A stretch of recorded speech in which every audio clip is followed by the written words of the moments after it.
Hello and welcome everybody. We are live on Mobile Music Pro. We are live on Instagram. We are live on YouTube. Thank you guys so much for joining us. We have a fantastic show for you guys today. We're going to hang out. We're going to talk about a couple of different topics. Maybe talk about the M1 chip from Apple. Maybe talk about the brand new MixBus plugin. So we've got a couple of stuff to talk about, guys. So I just want to thank everybody for joining us. Thank you guys so much. For those joining us on Instagram, we are talking on YouTube, guys. So you'll be able to see the iPad screen and hear the iPad on YouTube. So make sure to do that.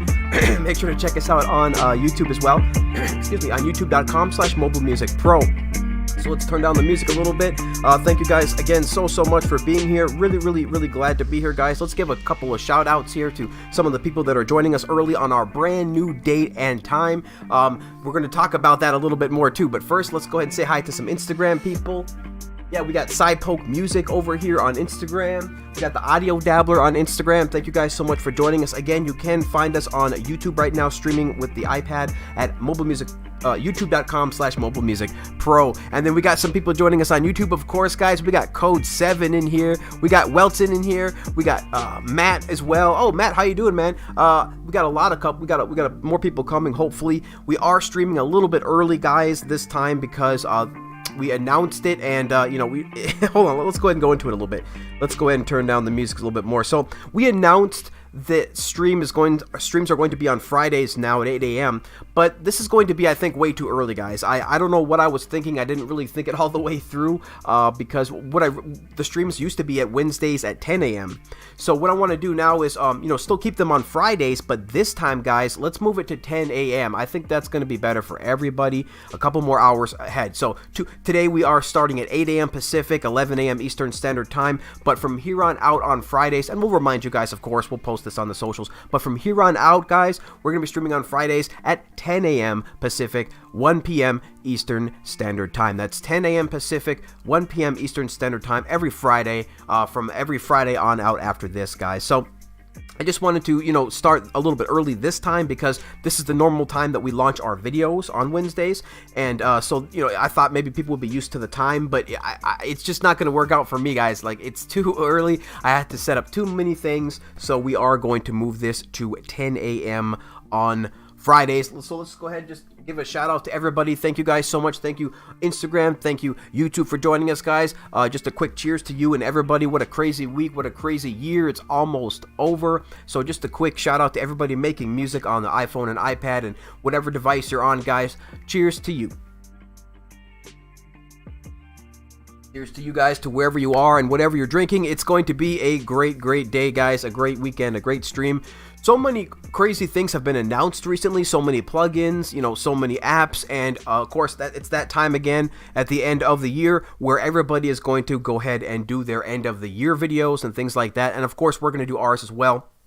And we'll talk about that in just a second. But we, of course, let's just talk about real quick the video that we just recently released. We just recently released the 5th video, guys, the 5th video in our series talking about mobile music production foundations using the plugins inside of Cubasis. And we think that's been going pretty well. People have been getting, we've been getting a lot of positive feedback about that. People have been learning a lot, and we've been learning a lot as well. So, just trying to help everybody, trying to create this basis, this foundation where people can start from and then build after that. So, we're got a lot more things coming, guys, in 2021. We're going to be getting into vocal production. We're going to be getting into music theory. We're going to be getting into a lot of different things. We're going to be releasing more sample packs. We're actually going to be releasing a course coming up soon as well, next year as well. And more details on that later. But that's going to be really targeted at new people as well. It's going to be targeted at beginners. So, we're going to, for the first couple of years, just release just like a ton of beginner content, a ton of content for new producers. And of course, novice producers can take advantage of many of these tools we'll be releasing as well, such as our sample packs and things like that. But for the most part, guys, we really want to focus on newer producers for the first couple of years here, so that we can get all of this material out and then start building on that, guys, as a foundation. So lots more to come. If you do want to always stay up to date with what we're doing, make sure you check out Mobile Music Pro musicpro.com. Sign up for our free mailing list, and you will always be in the know with what we got going on. So if I could just get a quick 100 in the chat, guys, if you could just let me know the audio is going good. The audio looks good over here on the levels, so just give me a quick 100 on that. Again, thank you guys so much for joining us. We got Groove Maker in here as well now. Thank you, Groove Maker, for joining us, man.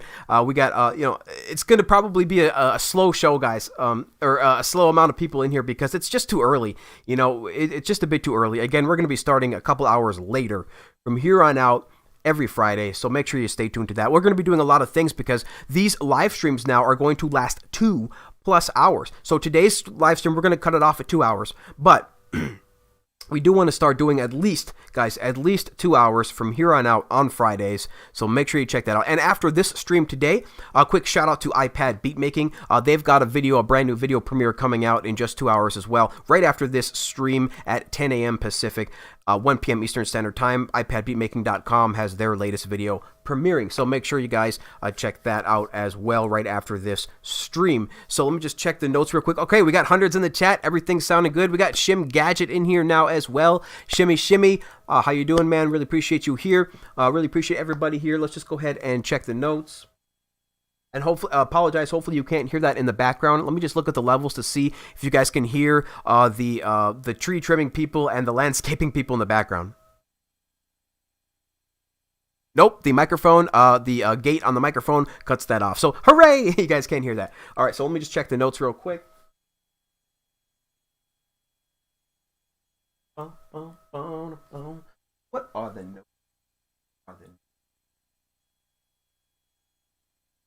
I like having this view, so you guys can see the studio. For those that are watching on the YouTube live stream. For those that are watching on the YouTube live stream, this is really great to be able to see because I love showing people my setup and showing people my process and things like that. We're going to be getting into a lot more details of that in the channel as the years go by and things like that. So a lot more advanced things like that. But what I'm really looking forward to as well is creating starting to produce some stuff live for you guys, having some live cookups, creating music live, showing you guys my process really in detail on how I'm working with Cubasis and things like that. So I think that's going to be fun as well. Lots of stuff to look forward to.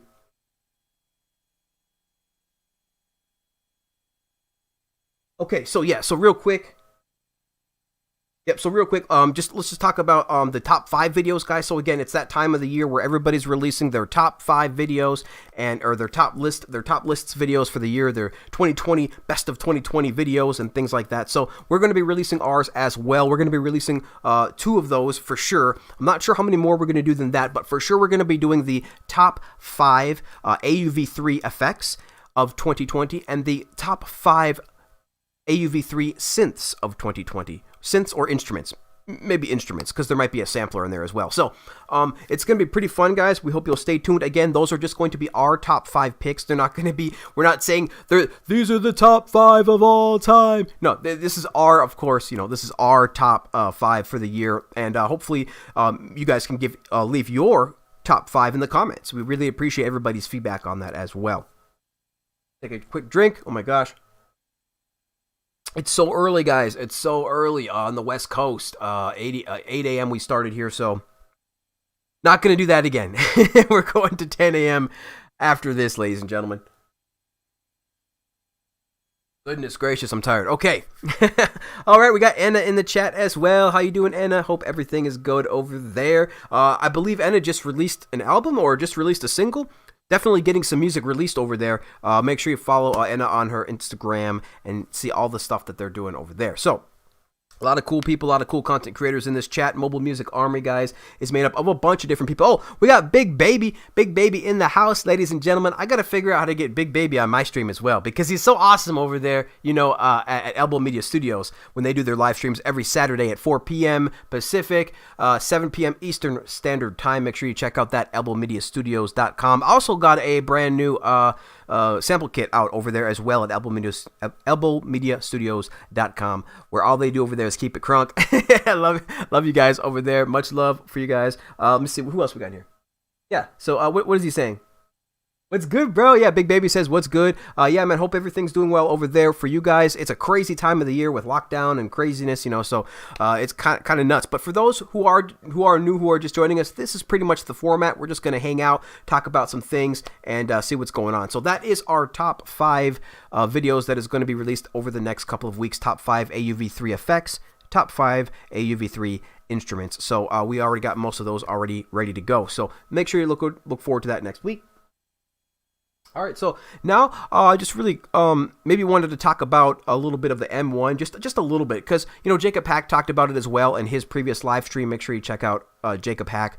He does his live streams every Wednesday, and he does those at 10 a.m. Pacific, 1 p.m. Eastern Standard Time 11 a.m. Jacob Hack does his live streams every Wednesday at 11 a.m. Pacific, 2 p.m. Eastern Standard Time. So make sure you check that out. But on Jacob's last stream, he talked about the M1, and I don't want to talk too much about it because I don't know too much about it. But I did want to play a video for you guys to see this. Now, this was I first discovered this, of course, on Tim's channel, on Tim's website, the Discord. Discord.com, and Tim's blog had this video on there that showed some guy who was actually running Cubasis on his M1. So I wanted to just show you guys that, just show you guys that, and then maybe we'll talk a little bit about from there. And then I wanted to go into MixBus and talk a little bit about that, because there is some really amazing, like, historically significant, legendary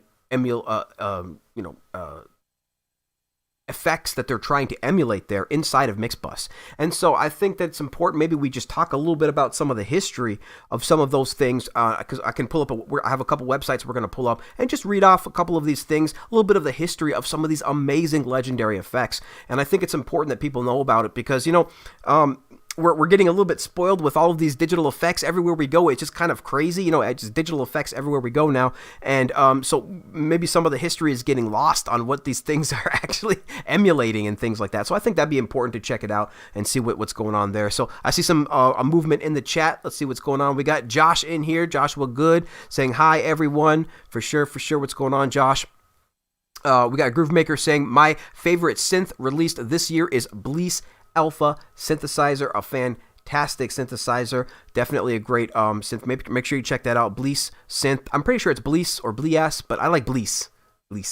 Sounds kind of cool. So make sure you check out that. And just real quick, Big Baby as well, if you're still in there, we are streaming on YouTube, of course, at mobile or youtube.com/mobile music pro. Make sure you check that out where you can see the iPad. But it's really crazy how all this stuff is kind of getting lost. But oh my goodness, we got Wasabi in here. Wasabi actually made it, ladies and gentlemen. He had some work schedule. So for those that are just joining us, like Wasabi, just wanted to remind you that we are going to change the schedule from the live streams. Instead of 8 a.m., we're going to make it at 10 a.m. every Friday. So we have moved the live streams now to Fridays, but we are going to make them at 10 a.m. Pacific, 1 p.m. Eastern Standard Time, and they're going to go for 2+ hours, so a minimum of 2 hours. Today we're only going to do 2 hours, but for sure, this is just too early, guys, for me and for everybody else and things like that. So it's just a little bit too early. So just wanted to remind you guys, 10 a.m.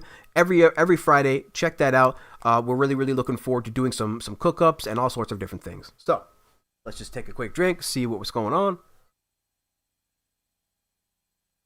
Yeah, Big Baby says in the Instagram chat he's about to join the YouTube. That is a smart move, sir. We would welcome you over there. That way you get to see everything that we got going on here. Let's see.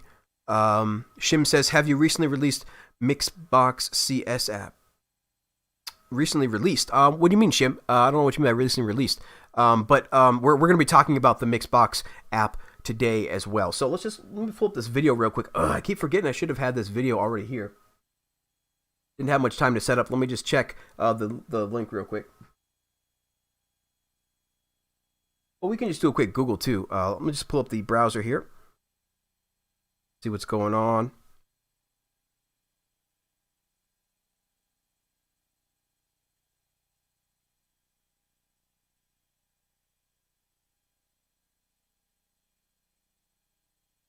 Going to go to google.com, and what we're going to do, sorry about all that dead air, guys. I'm just, kind of doing a bunch of different things here. What I'm doing right now is we are going to go ahead and pull up this link on Discord. This is a link of a of Cubasis 3 running on an M1.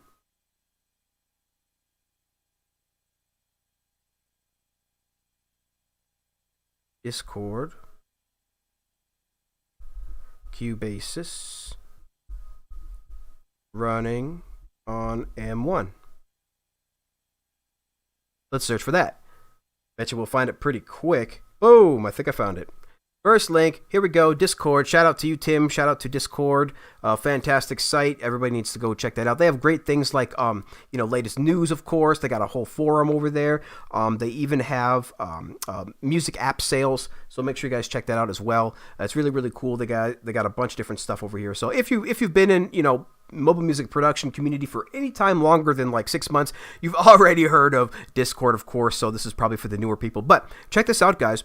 Look at the video description. It says just a basic overview showing Cubasis 3 running on an Apple Mac Mini M1 desktop computer. The Cubasis 3 is the iOS IPA app that was actually extracted from the iPad Pro using iMazing and then installed manually on the Apple Mac Mini 1. So you can't do this like normally. Apple, of course, will not support this. This is not supported. This is a complete hack at the moment for experimentation purposes. So I'm really, I really think this is pretty cool. Let's go ahead and check out the video. Let's go right to the YouTube channel here. And we'll skip the ad. We'll click play. Good grammar and spelling are important. Here. But if you want to write essays that inspire... There we go. All right, David. Okay, so let's go ahead and put on the headphones. And what we're going to do is we're not going to watch the whole thing, guys. But I did want to show... a demonstration of this and just, maybe skim through a couple different things. And just to show you guys that this is actually like... possible. This is kind of like, sort of digging into what the future might actually be, sort of kind of making a guess on what the future is going to look like. And I thought that it'd be kind of cool to just play through a little bit of this. So I'm going to skim through to some of the good bits. So let's go ahead and put on the headphones and I'll check the levels to make sure you guys can hear as well. Let's see what we got here. Again, for everybody joining us on Instagram, make sure to check out the youtube.com/mobilemusicpro, where you'll be able to hear and see this with us. Let's just check the chat before we go in here real quick. Let's see what we got, guys. Oh, yeah, Wasabi says, what's up? What's going on, Wasabi? Hope you're having a good day, bro. We got Makita Unknown saying, yo, what's going on, Makita? I don't know if I've seen you in the chat, so welcome. Sorry if you have been in here before. Makita, welcome. Nice to see you here. And we got, who else we got here? We got Shim saying, Vortex, I meant to say that you have to get the copy of IK Multimedia. Have you got the copy of IK? Yeah, so I bought it. IK didn't give that to me or anything, but I definitely bought the app because, I mean, goodness, guys, $40. I mean, it's a $200 app. We got Dan Midnight joining us in the Instagram. So, Dan, just so you know, we are streaming on YouTube, so you'll be able to see the iPad and hear from the microphone there. That is youtube.com/mobilemusicpro. But nice to see you, man. Dan Midnight, what's going on, bro? We're about to watch a video of Cubasis running on an M1. And I'm just reading off some of the YouTube chat here because I love everybody in my YouTube chat as well. Let's see here. Joshua says, yeah, seen the video, but a lot of the things don't work within it. Yeah, there's a few things that don't work. And we'll get into that, guys. He'll explain a couple things. Let's see. Groovemaker says, Mixbox is the beast and definitely not cheap. Yeah, guys, I mean, it's a $200 app on the PC. And I think that's on sale. So, I definitely snagged it at $40 because that is just a steal.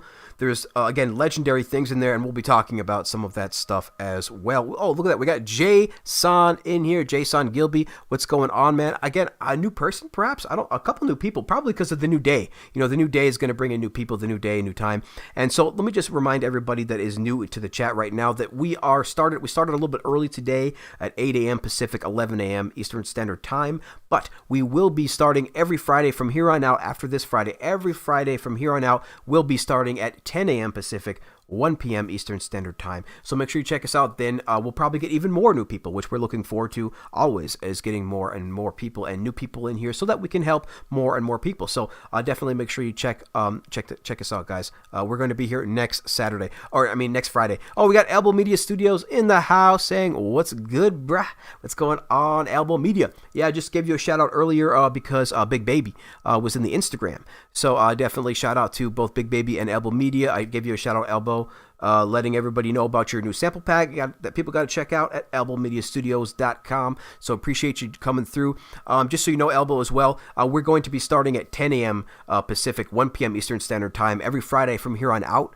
Just right now, though, we started a little bit early today just to kind of kick this off because I thought 8 a.m. would be a right time, but it's just too early. We're gonna move it to 10 a.m. We're gonna move it to 10 a.m. Pacific, 1 p.m. Eastern Standard Time every Friday after this.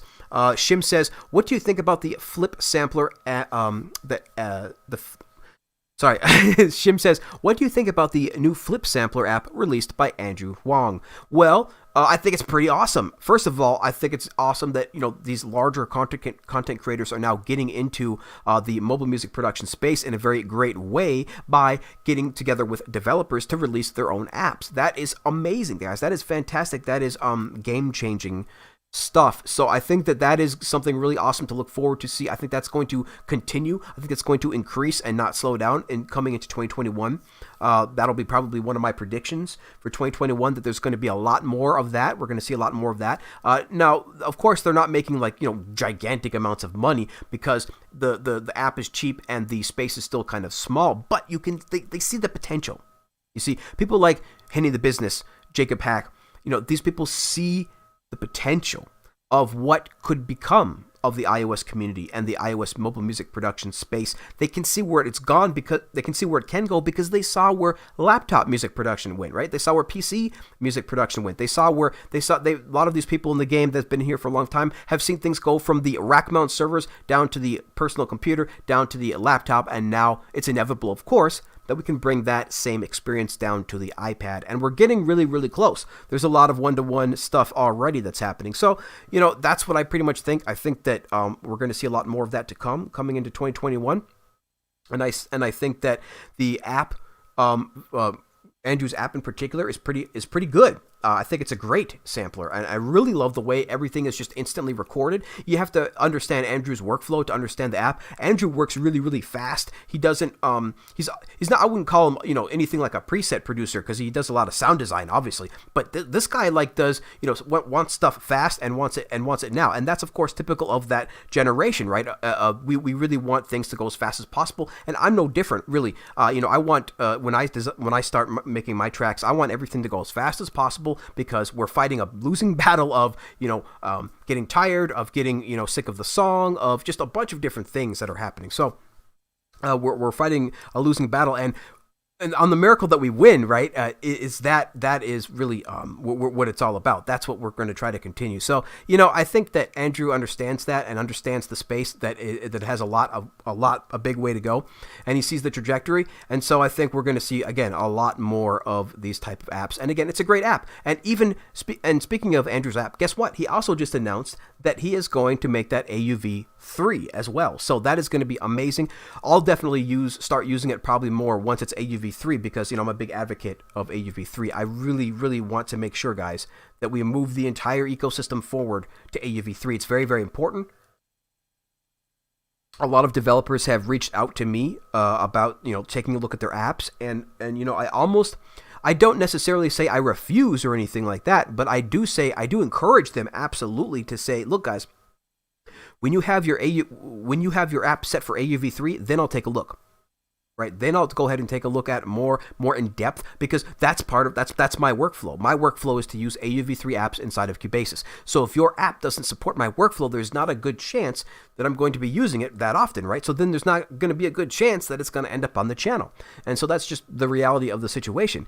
Because of course we are a tutorial channel, much more than like a review channel. Obviously we don't put out reviews of every new app and things like that. We are all about education over here. We're all about tutorials. We're all about specifically, tutorials that help you, make and produce music. So Look forward to more of that stuff as well. But yeah, I really think that that's a really great thing. So let's check out the chat here. Yeah. I might have went on a little bit of a ramble there, but I'm really looking forward, guys, to the future of mobile music production when we have people like Andrew Huang and Henny the Business getting their apps out there into the space. And because that's just huge marketing, guys, huge marketing for the whole space. It's good for anybody and everybody in the entire mobile music production space. It elevates us all. It lifts all boats. Yeah. Elbow says, cool, bro. Thanks for the plug. Elbow Media Studios, no problem. Definitely great shout out for you guys. I always love your guys' live streams. Elbow Media Studios does live streams every Saturday at 4 p.m. Pacific, 7 p.m. Eastern Standard Time.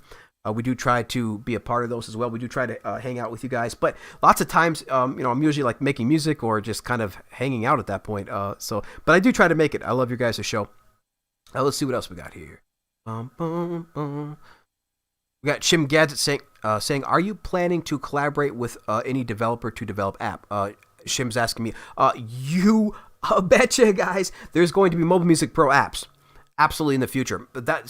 I have a very, very long-term plan for Mobile Music Pro, starting with the first 10 years. And so in that first 10 years, we're going to be doing a lot of things, including releasing our own app, partnering with some type of hardware company, whether that's Novation or, whoever it is. We're going to partner with some kind of company to do some kind of thing. Like we want to release. The main goal is to get as many people producing music as possible, right? So we're going to be releasing as many tools as we can to help facilitate that goal, right? So that includes releasing things like, sample packs and presets and templates, as well as apps as well. So I'm not entirely sure what our first app is going to be, but that's a bit ways away. Before that, we actually want to do a couple other things, like release some courses and get a conference going as well, get an annual conference going. So there's a few things we want to do before that, but that is absolutely in the pipeline for Mobile Music Pro. That's why we love our Patreons, because they really kind of see the long-term goal that we laid out in our very first video that we ever released on the channel, is this long-term goal of being able to, start from a smaller place and then get to a bigger place, right? We want to start small and grow big. So the whole goal is to educate, and see what comes from that. So yeah, definitely going to release an app at some point, guys, for sure. Joshua Good says, I still remember a friend saying that you can make music on the iPad.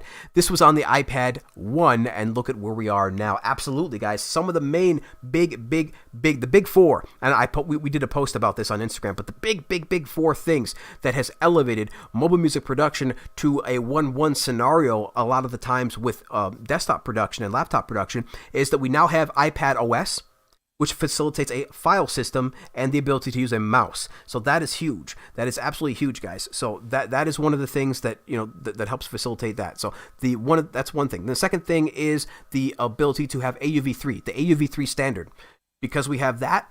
That now is our VST, AU sort of standard for plugins across the entire ecosystem of iOS devices. So that's huge. Then after that, of course, we have Cubasis, the launch of Cubasis 2, and then now Cubasis 3. These DAWs in general are, darn near desktop level production, getting there. Obviously, we're not there yet. We're only on version 3, guys. 3. We have a lot more years to go. But this is, again, the trajectory that we're headed. So that's another big thing, is we have the DAWs. And I guess that's kind of the big three things. There may have been one more, but really that's the big thing, guys. I mean, iPad OS, AUV3 standard, and the ability to have these DAWs. I mean, it's just fantastic. So those are the big three things. We've come a long way, and we've got a long way to go, but we're definitely going to get there. So let me just say hi to Nino Beats in the Instagram. Nino Beats, what's going on? I hope you're having a good day. Just so you know, we are streaming live, so you can see the iPad itself on youtube.com/mobilemusicpro. So make sure you check that out on YouTube, guys. Okay, cool. So yeah, what else we got? Vortex Welton says, release the Vortex Decapitator app. It's going to be dope, guys. It's going to be dope. Omar is in the house. Omar Wright says, howdy. He is flying. He is currently flying. Maybe he's in the air. What's going on, Omar? That's be dope. Catching us mobile music production from 30,000 feet. What's going on, Omar? Hope you're doing good. And then Diamond Paradise, I think another new person in the chat, saying what's going on. Diamond, man, nice to see you here. We're enjoying a lot of new people coming into the chat that we've never had before, as on this new day of streaming, because we used to stream on Wednesdays. Now we're streaming on Fridays. We're going to be streaming every Friday at 10 a.m. Pacific, 1 p.m. Eastern Standard Time. So make sure you check that out. But yes, who we got here? Jason Gilby says, yes, totally agree with you about AUV3. I mean, absolutely, guys. That was a game changer. But, you know, it takes a few game changers stacked on top of each other, one after the other, and then eventually, all of a sudden, you get an ecosystem, you know? So it's fantastic. We Are Roses joining us on the Instagram. What's going on? We Are Roses, just so you know, we are streaming on YouTube, youtube.com/mobilemusicpro, where you will be able to see the iPad screen, because we're about to watch a video. So let's check that out, guys. Yeah, Omar says, yeah, bro, I'm in my room on the ground. What? All right, cool. All right, gravy. But yeah, that's really important, guys. Those things. So this is how far we've come. So let's check out this video a little bit real quick. See if we can get to some good parts real fast. Let's see here. Harry here. Now in this video, I'm just going to do a little bit of a leisurely overview. Let me know how the audio is in the chat, guys. Give me 100 if it's good, or otherwise let me know if it's too loud. View of Cubasis 3 running on a Mac Mini with an M1 CPU in it, or M1 SoC. So obviously right now we can't actually put Cubasis 3 on any of these M1 Apple Silicon machines. What I've done here is to rip the file from the iPad and then install it just by ripping it and then reinstalling. You can't download it from the iOS store right now, or the App Store. Hopefully that will change in the future. So right now, although we can't do this, I thought I would demonstrate it just so people could get a bit of an overview as to what this can do, or what it can. Yeah, so basically, as he said, the gentleman said there, David Harry, I guess this is David Harry's channel, davidharry.com. Yeah, like you said, you won't be able to do everything. It's not quite there yet, guys. Apple's still working on this. This is a hack, but it's still very interesting nonetheless. Let's check it out. On to. Now, this particular video is going to be a bit of just a... Uh-oh. Hi, it's Sam Barker. My bad, I clicked the wrong button, guys. Good Lord. Is there a back button? Back. Go back. Sorry, guys. It'll go back. All right. It should go back to the exact spot that we were at. So, or not. David Harry here. No. Oh my goodness, I'm getting there. Go back here and hit play. iPad, and then installed it onto the Mac Mini, or the Mac download as well as the iOS download, because like I say, right now I've had to do that jiggery pokery where I've ripped the file off my iPad and then installed it onto the Mac Mini. And I definitely will do a deep dive at some point, because I've been using Cubase for about 30 years now, and I actually started off on the Atari with it. So I started off on the ST with the original Cubase. Into this overview, just to start off with, like I've just said, I've basically ripped a bunch of IPA files off my iPad. There's just a few of them here. I've been trying out a couple of other synths as well, and everything seems to be working really well, to be honest. Obviously, there's a couple of games in here as well, because I'm into like playing me games and all that. But as we can see, there's the Cubasis 3 IPA file. So basically, I ripped that from my iPad using iMazing, and I then installed it onto my Mac here.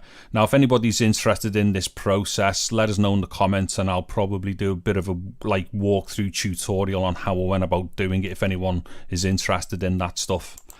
Okay, so like I say, just a general overview here. Now, there's a few things to start off with which are negative, and let me get those out the way.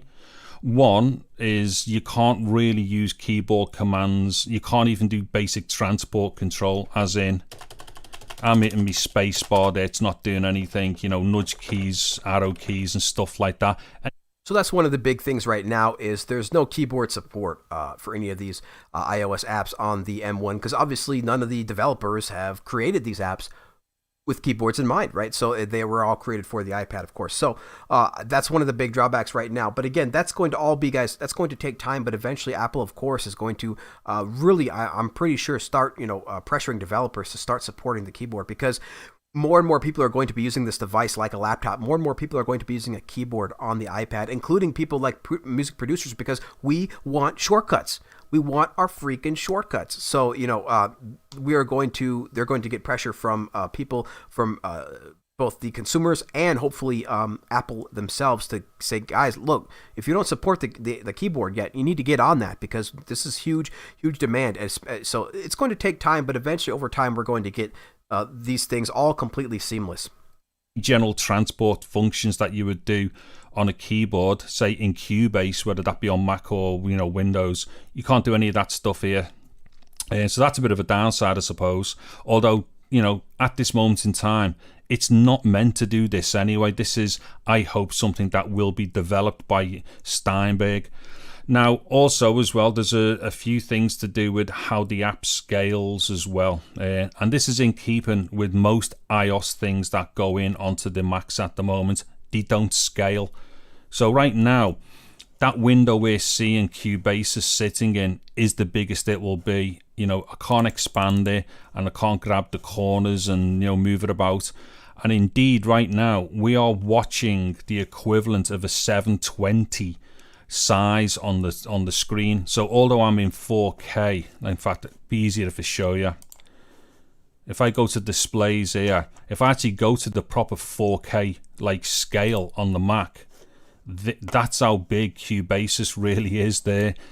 So you can tell that, again, another thing where the developers were designing for the iPad a specific resolution cap of something around 1080, something much smaller than 4K, and that's yet another thing that developers are going to have to, if they're going to have their apps work across the M1, desktops and iPads and laptops, is that they're going to have to allow for resolution scaling, similar to how regular apps on the desktop allow for that. So that's going to be something, and these things aren't too crazy, guys. Like we're the developers, obviously, this is a lot of work. I mean, any amount of programming is a lot of work. But at the end of the day, these are not ground, breaking things that we have to do here to get the transition to be fully upon us, right? Keyboard shortcuts, resolution scaling, some of these things they're just rudimentary. They're just foundational, very basic in terms of, we've done this a million times when we've come across from the old days, from DOS, then to Windows, then to flat screens, and so on and so forth. So this is all a very common transition. These are common things we have to do, and so I don't think it's going to really take a whole lot of time, and I'm not worried or anything like that, guys. This is definitely going to happen. Apple wants it to happen, and I think a lot of the developers want this to happen. It's really not consumers yet. Consumers are not really demanding. Like, consumers aren't saying, "Hey, why can't I run Cubasis on my M1?" Like, they're not demanding this type of thing. But in a future where all the apps in the App Store support resolution scaling and keyboard shortcuts and things like that, well, there's going to eventually be a demand for people saying, "Hey, why can't I run Cubasis on my M1 and my iPad?" Why? Like, I can run keyboard shortcuts. It'll look exactly the same. Why? So that's what they're doing. They're creating the roadways, the bridgeways right now, that eventually people are going to say, "Hey, I want to be able to drive my car across this road." So they're building the roads now, essentially right now, and this is eventually. So people aren't demanding it yet, but eventually they will demand these type of things. And so Apple, of course, is trying to prep developers and eventually consumers for this transition that is definitely an inevitability at this point. That's in relation to 4K, obviously true 4K. Now, if I start real quick, guys, Matt Shelter says, "Why can't I run Cubasis 3 on my Apple Watch? Come on, guys, what's going on? What's the problem?" Scaling up here, still it's small, and then weirdly, that scale option there is basically the scaling equivalent of 1080. And as we can see, the app window is still really small. So what I've had to do is go to this one, which is basically the scaling option, as it says there, for 720. And that's in order to get it this size. Now, they're probably the only real negative things that I could say so far about this, and I'm not having to go at anything, and that's because it's not meant to do this anyway. I've done something here which you're not supposed to do. So yeah, so let's see if we can fast forward to him actually trying some stuff out here. I've got no right. Now, the first thing I'm going to do here is just run through one of these. Hey, yo, check this out. We're breaking all the rules. No ads. With Cubasis. So let me play about 15-20 seconds of this, and then I'm gonna replay it again but show you the system monitor, right? Because Yo, Ed B. What's going on? Ed B says, oh snap, almost missed the stream. What's going on, Ed? Yeah, we're just watching this. For those just joining us, we're watching Cubasis 3 being run on an M1, and that has some drawbacks right now with resolution scaling and no keyboard shortcuts. But he's showing us going to show us some of the benefits now of running Cubasis 3 on an M1. Let's go. this is the first thing I think anyone who uses Cubasis is going to look at and go, wow. So let me just play this first.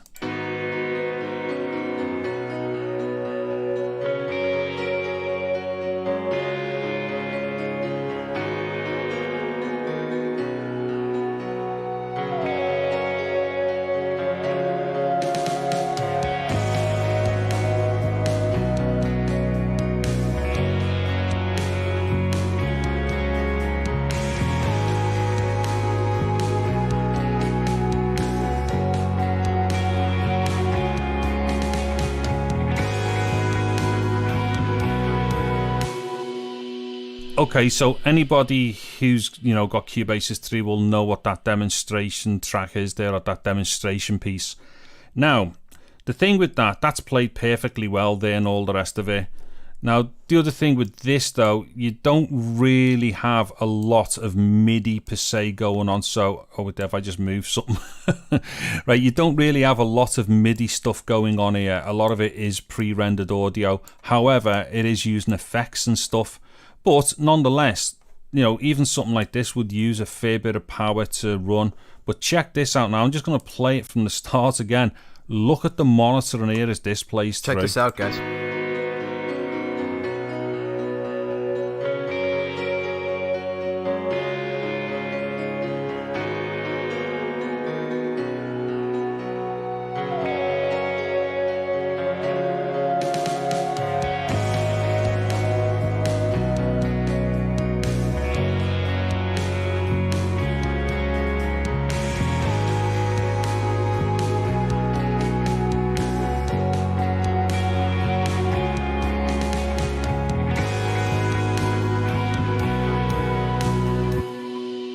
Okay, yeah, so if you're looking at that there and thinking to yourself what I did, which is, if they can do that with just such little resources being done or being used, how mad could you go with Cubasis on an M1 processor?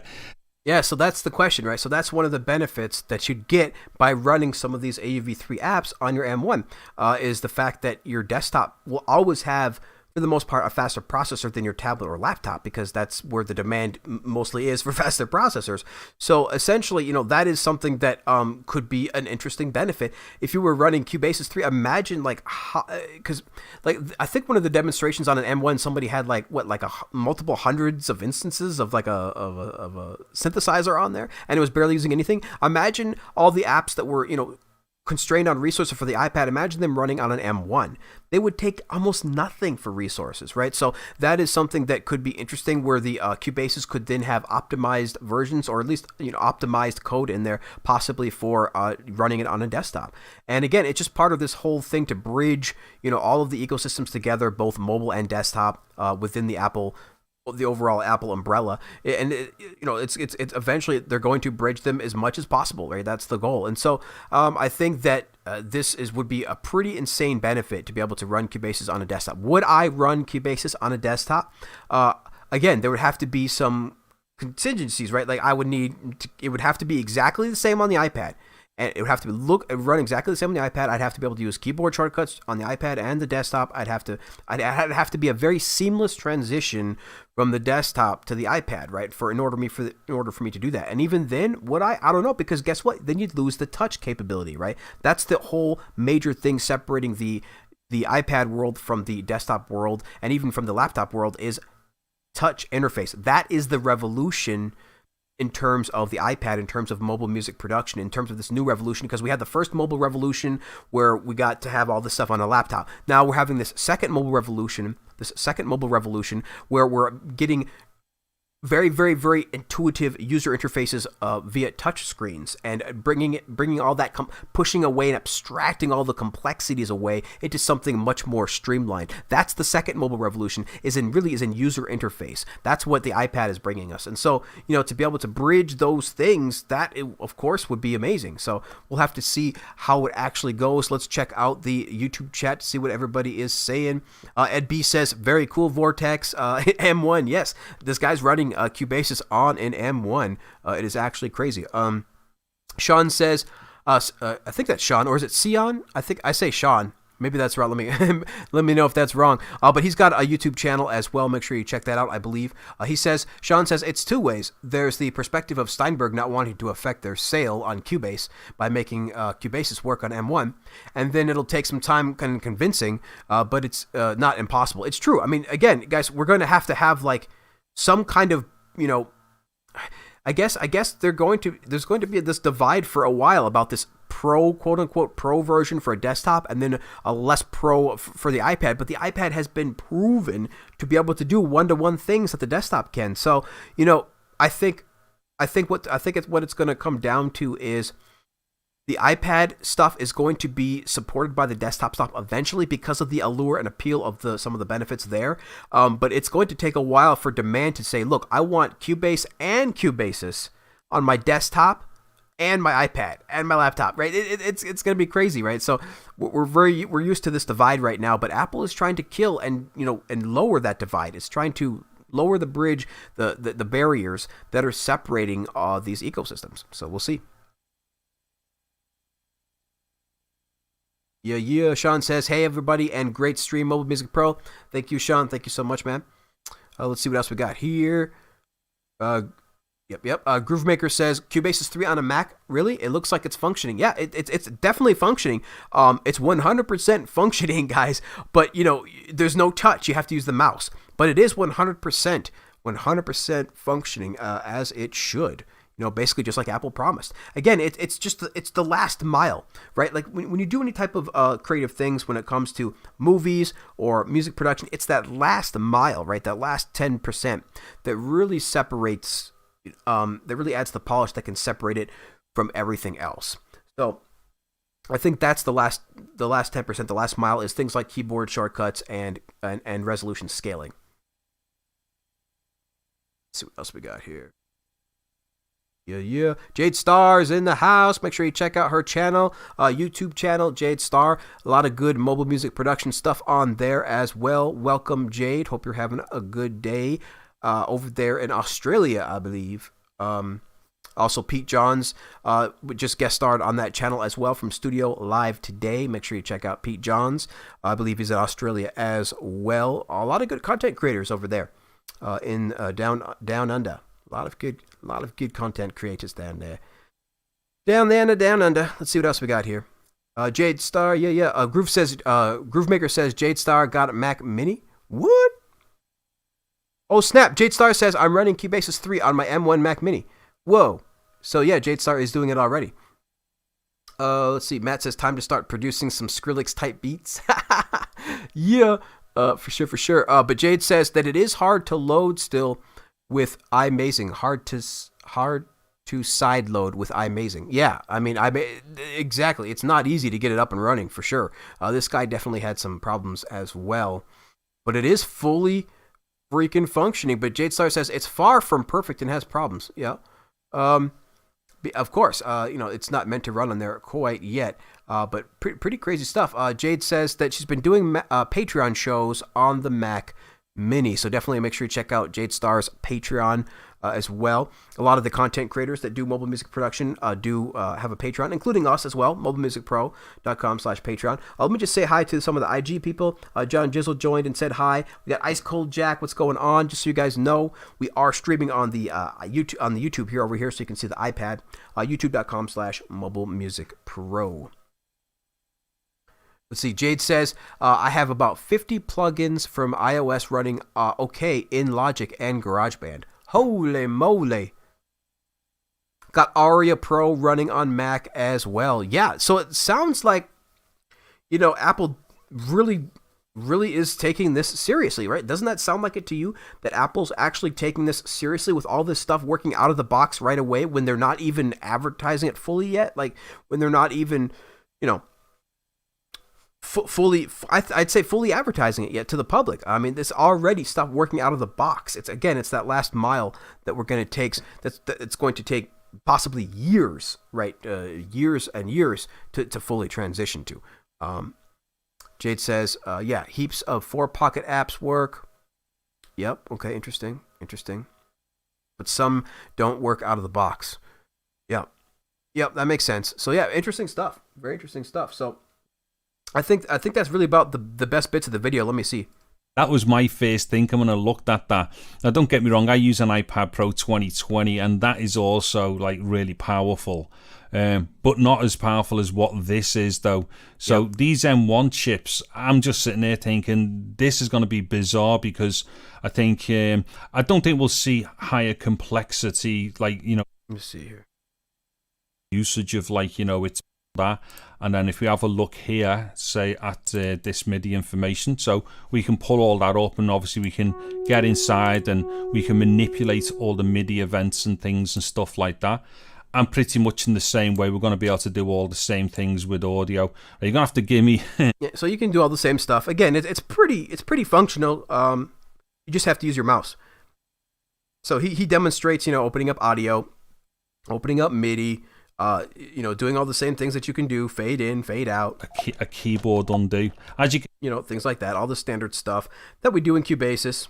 That, like I say, if this is ever going to work properly, you know, on Mac and stuff, then Steinberg would have to completely, like, you know, add a whole like key set to it and stuff like. Yeah. So that's pretty much the gist of the video, I think. But it's going to be interesting times for the next, you know, couple of years as this transition starts to play out. We're going to see how developers feel, how consumers feel, and it's kind of, you know, up in the air. Everybody's kind of taking their guess right now, but we'll have to see how it goes. Code 7 says, hold my Android. Yeah, I'm afraid Android is just not going to be able to catch up, I don't think, with this mobile music production. Oh, we got Sasha in the IG. Sasha, login. What's going on, Sasha? Just so you know, we are streaming the iPad here on youtube.com/mobilemusicpro. But yeah, the IG pretty much exists just to get people to YouTube for the most part, because I just can't stream everything on the iPad to IG just yet. Eventually, though, I hope. Eventually, one day, we shall see. That works out.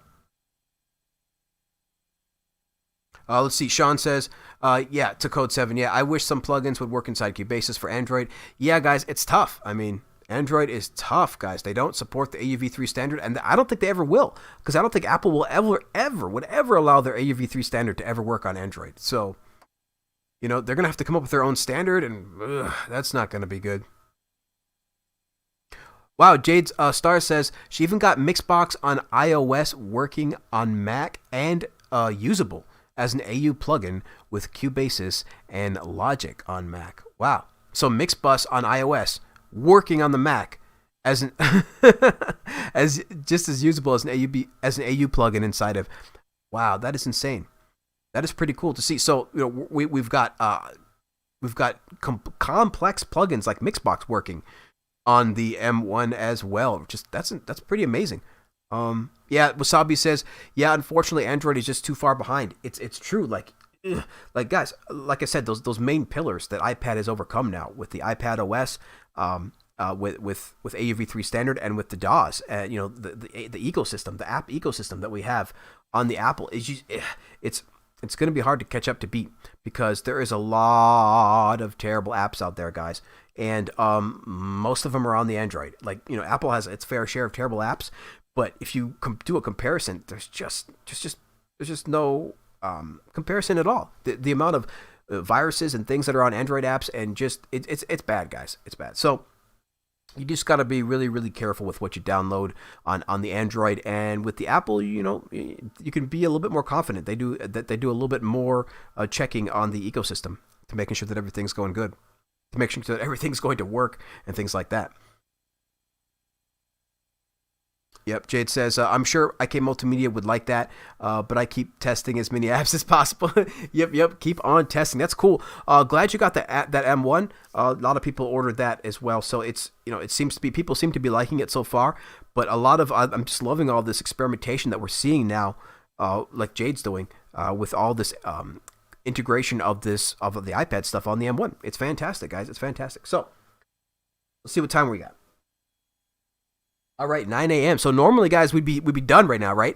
Normally we would be done. That's it. So I'll see you guys later. But we're doing 2-hour live streams now, ladies and gentlemen. 2-hour live streams. And speaking of which, I might have to take a break to grab some more water because I am quite thirsty, guys. So what I'm gonna do is I'm just gonna put the Be Right Back screen on there, and I'm going to hit the play button. So if you guys would just bear with me for just 1 minute, let me just see. Let's see what the Be Right Back screen looks like.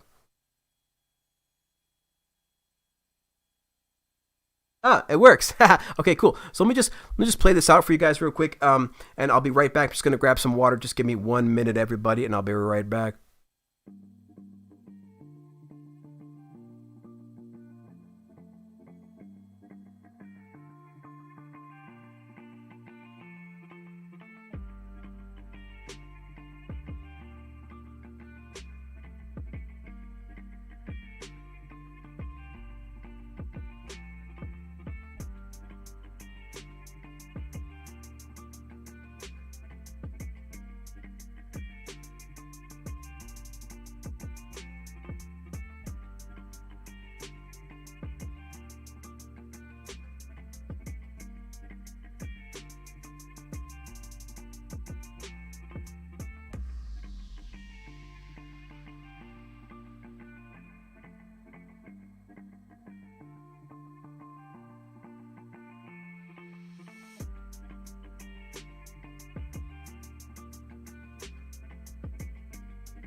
All right, sorry about that, guys. Sorry about that. It's funny, I didn't even have the music turned up so you guys could hear anything while I was gone. Good lord. Still getting used to this live stream thing. Doing my best. Hopefully you guys are bearing with me. Thank you so much. This is, we've only been live streaming for a couple of weeks now, a few weeks. So we're still getting used to everything. But that was crazy because I needed to get some water. So cheers to everybody. Cheers to YouTube, to Instagram, to whatever you guys are drinking, whatever time it is. Cheers to you. All right. Let's check the chat, ladies and gentlemen. Let's check the YouTube chat before we go on here. Jade Star says the M1 is the first Mac that she's ever had, and she loves it. Cool. Very, very interesting.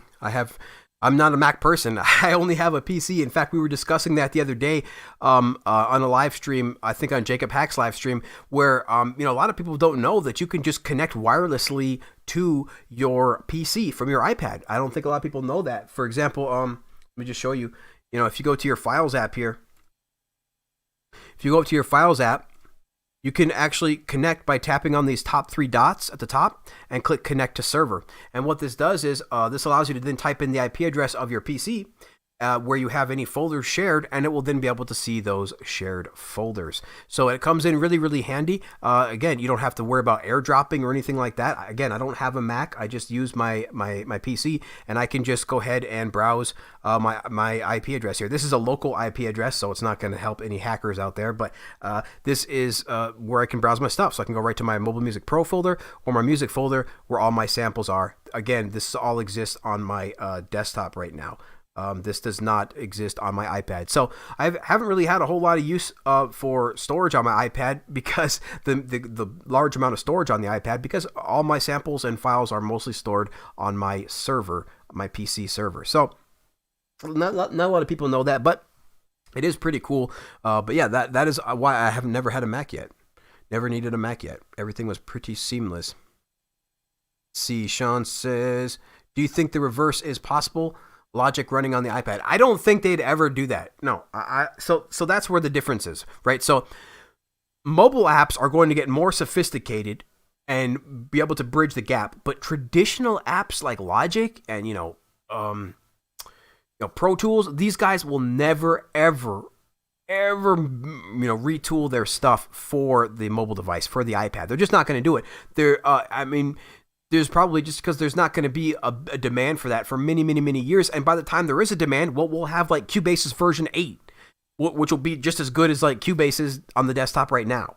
So, it's going to take some time, but that's essentially what's going to happen is the mobile apps will evolve. The desktop apps will either release separate versions or that's about it. They're not going to optimize their apps for the iPad, but the iPad apps will be able to optimize for the desktop as well.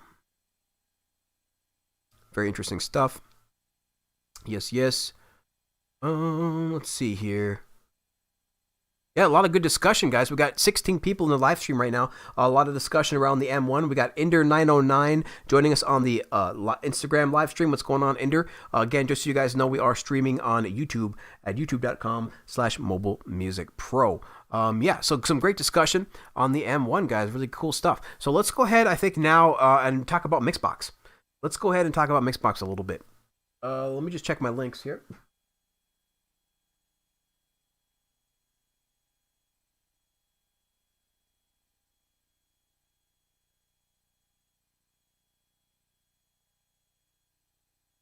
All right, cool. So yeah, I want to bring up one of these links. Let me just search here. Let me just do a quick Google search and bring this up. And go to, again, I should have had these links ready to go. I promise, guys, I'll be more organized in the future, especially when we're starting at 10 a.m. instead of 8 a.m. All right, let me just Google this here.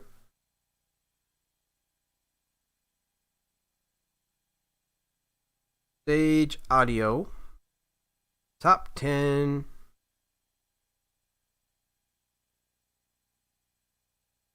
analog mix compressors.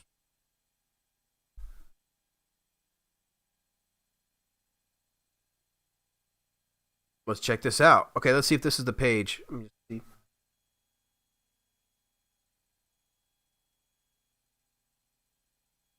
Just double check that this is the page. Yeah, this is the page. Okay, cool.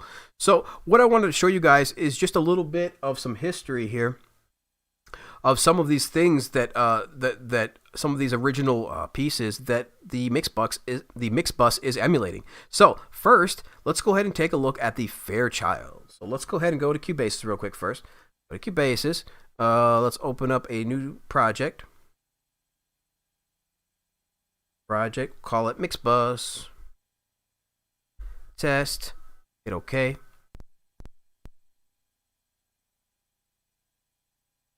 MixBus. I swear, I hate that auto fill so much. MixBus. MixBus test. Goodness, I can't even spell, guys. It's pretty bad. All right, here we go. Let's go ahead and add our effect. We'll also add a MIDI track. And see what we got. Piano. Okay. Check the levels. That is not very loud.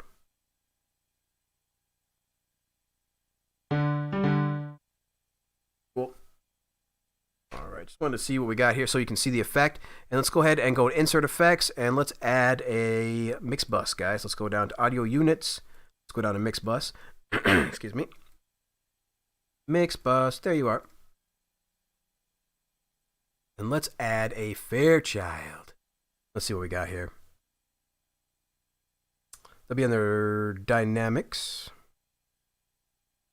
670? Yeah. All right, cool. Let's see here. And then what do I want to do here? I wonder if I want to run a demo track through this or not. Well, let's see what we got.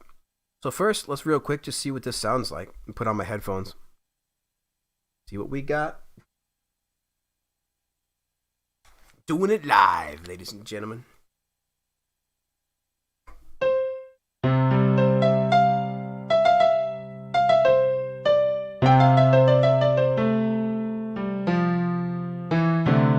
Yeah. All right, let's see what we got here. What does this sound like? This is what it sounds like with it. Without it. So not much difference right now. Let's go ahead and check out some of the awesome presets real quick. Where is the presets for the individual? Here we go. All right, let's see what we got here. Acoustic piano. Here we go.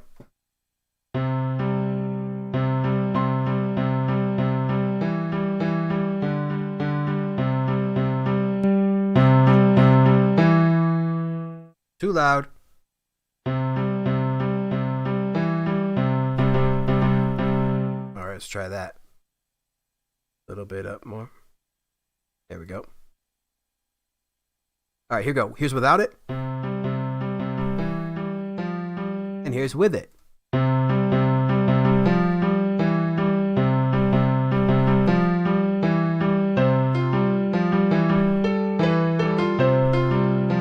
All right, so I just want to do so you guys can hear some of that piano here.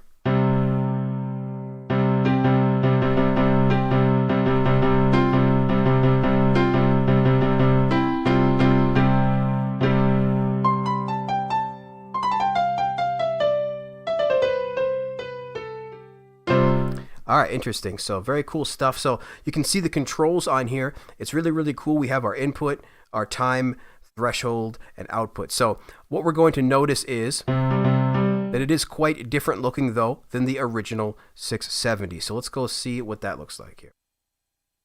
So as you can see, this is the Fairchild 670 here. Man, I should not have a keyboard in front of me right now because I'm just going to keep... Oops. Because I'm just going to keep messing with it. Oh no, I broke it. Yep, Cubasis crashed. Ha ha ha! I crashed Cubasis, guys. I crashed it by playing a wrong note.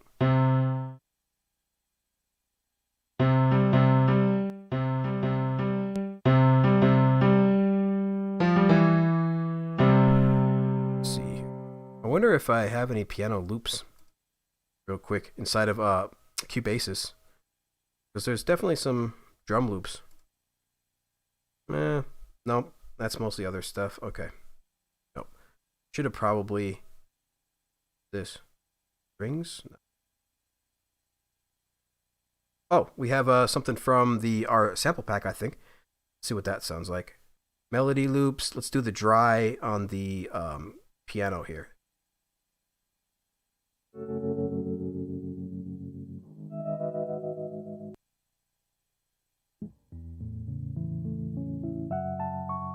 Yeah, let's try this one. So let's add this here. And we're going to add our effect. We're going to go to Insert Effects, add our audio unit. Let's add this 670. MixBus, where are you? Go. 670, please, under Dynamics, with the preset of the piano. Acoustic piano. Yep.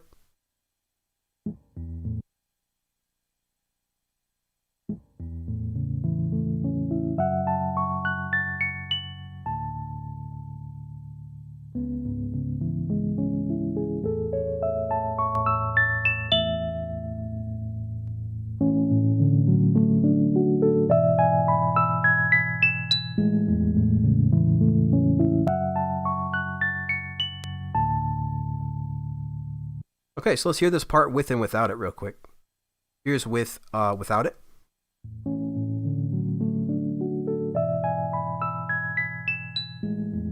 Let's hear it with it real quick.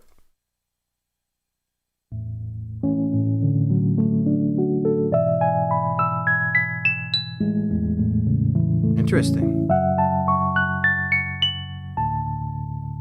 Okay, very cool. So here's the 670, guys, the Fairchild 670. And essentially it says all tube, heavy, and a little pricey. So basically, yeah, this is like one of the most expensive hardware units that you can get. We're talking about multiple thousands and thousands of dollars. So basically it says this legendary unit has provided glue and punch for many mix and mastering engineers alike. It is known for its coloration due to its variable MU method of gain reduction. Similar to the manly variable MU, the ratios that are set will actually increase as the amount of signal going into the circuit goes up. Like other tube compressors, the attack time on the 670 is not going to yield the fastest response to quick transients, often leaving it off the list for hard transient taming. Yet, its ability to glue mixes together remains among the best. The 670 will add its famed color to your mix without squashing your dynamics, leaving it with a smooth sound full of tube character. So very, very cool stuff. Let's see what the chat is saying real quick. Let's go here. Let's go back a little bit. Let's see what we got. Let's scroll up here. Yeah. A lot of good chat in here, guys. A lot of good stuff. Holy smokes, it's hard to keep up. We got 12 people watching right now. Let's see. Scroll down here. Yep, still talking about the M1 a little bit. Joey Helpish, what's going on, Joey? I don't think I've seen you before. Joey Helpish says, with Logic on iPad, it's the same as Photoshop on iPad. Photoshop is going to have a hard time keeping up with Procreate. Logic will have a hard time keeping up with Cubasis. Yeah, it's pretty much, that's what we're saying, is that the desktop versions won't really do much to alter their current versions for the iPad, but they might make completely separate versions because the iPad versions are going to evolve fast and ferociously, guys. It's going to be pretty awesome. We've already seen it. We're on Cubasis 2 came out in 2016, Cubasis 3 in 2020, Cubasis 4 will probably come out in 2024.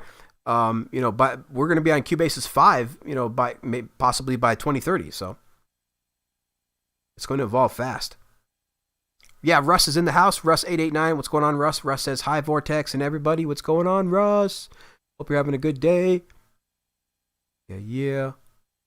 Joey Helpish says, Jade, I super appreciate you diving into iOS on Mac. It's going to save me a lot of time when I get to that point. Yeah, dude, Jade Starr is killing it, apparently, with all of this experimentation of audio unit stuff, iPad stuff on the M1. So she got an M1. Make sure you check out that channel. Make sure you check out her Patreon. She's got a lot of good stuff going on over there. Here we got Tristan Green says, I like Vortex's laid-back, chill voice. His vids are over the top, meaning I also sound different when I'm talking at a camera, trying to be enthused as well. I'm down with Vortex either way. Yeah, dude, I talk really fast normally, so this is my normal voice. I talk pretty fast. But with my videos, I try to slow it down so people can, hear me and actually understand. But this is something I've always done, so it's kind of funny. A couple people joining us on Instagram. We got Rashad. Yeah, Rashad, what's going on, man? Hope you're having a good day. We did an interview recently with Rashad Radio. Make sure you check him out, Rashad Radio. We also got... that is hard to pronounce. I'll just say DJ KRP, ladies and gentlemen. DJ KRP joining us as well on the Instagram. Just so you guys know, we are streaming the iPad itself on youtube.com/Mobile Music Pro. So yeah, appreciate everybody joining. Really, really appreciate it, guys, especially on our brand new date and time that we have here today for the first time. So really, really appreciate everybody being here. Yeah. Let's see what else we got going on. Yeah, Ed's, of course, in here.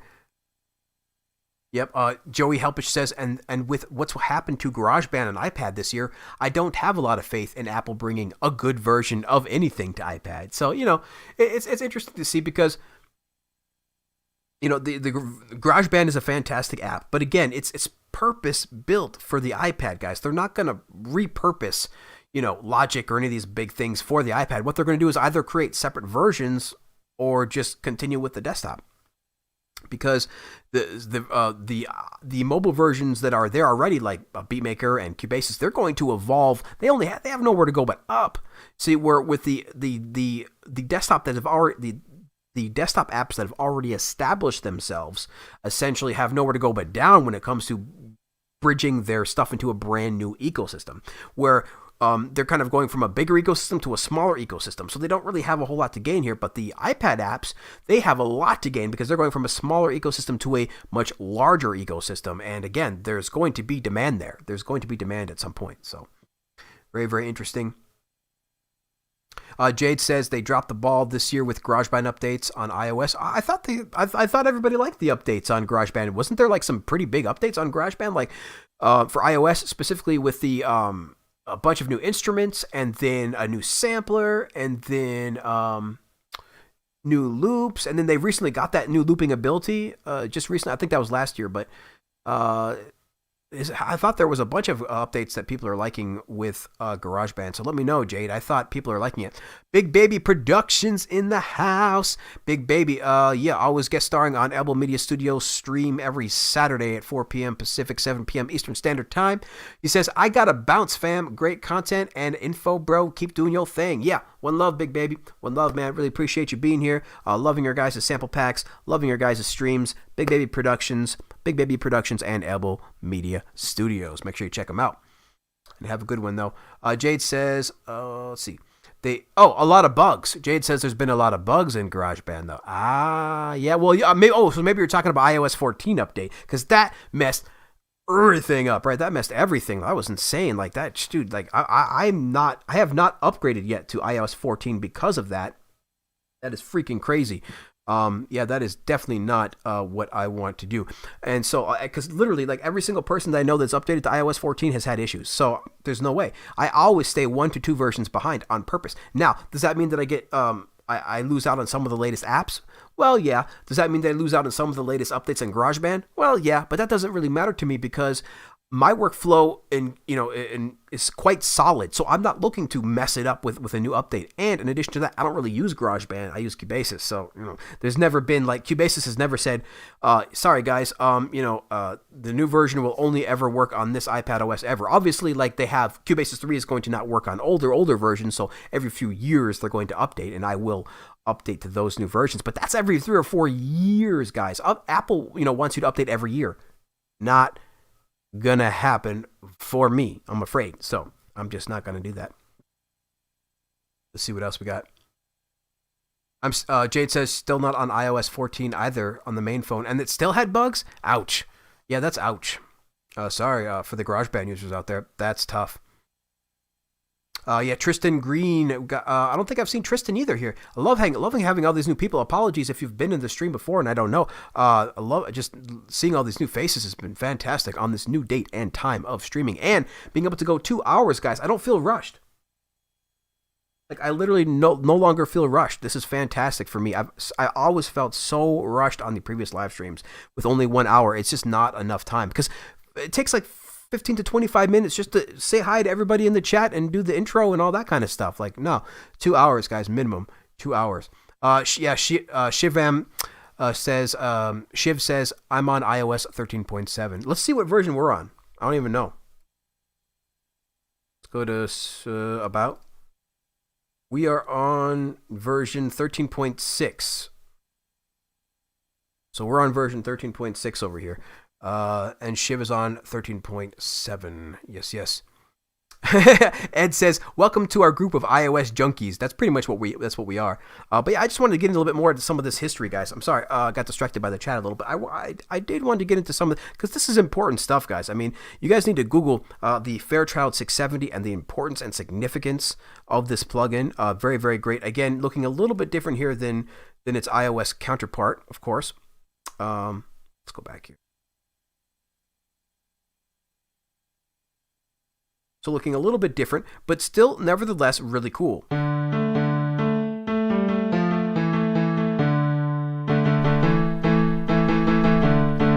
it sounds great.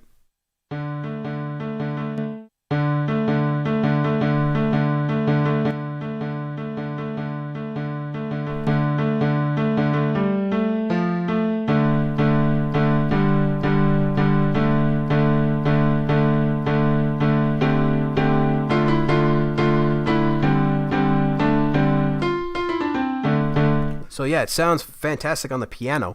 Really, really great. Lots of great presets on here. Now let's check out another one. So let's see what else we got on this list. The SSLG series. So this is a pretty, again, a super well-known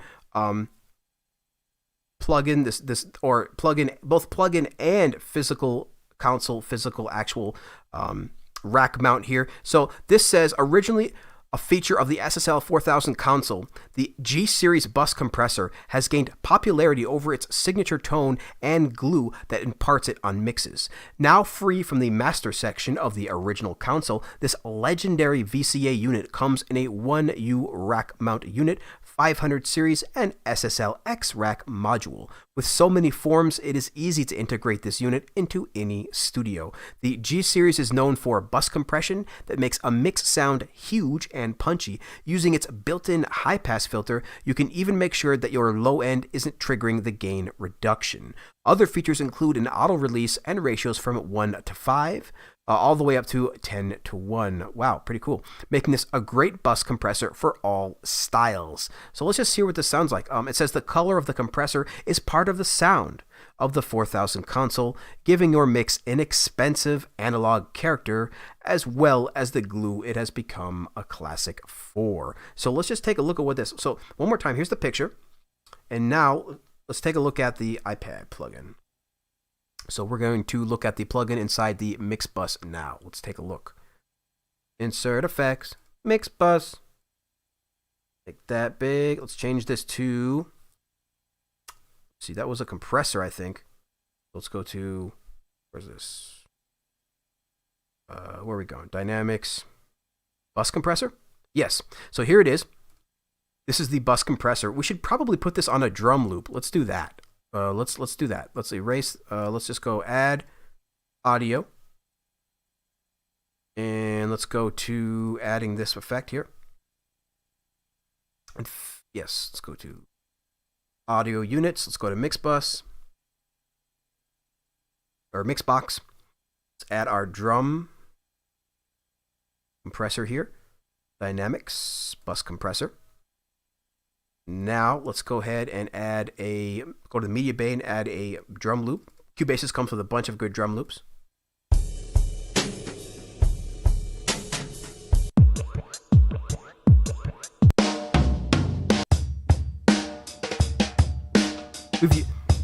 We've used this one before in videos, so let's try this one out.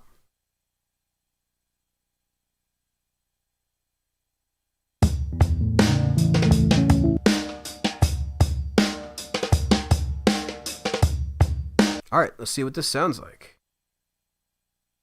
Okay, so, oh, that was already on. All right, so let's see what this sounds like here. So it's currently off.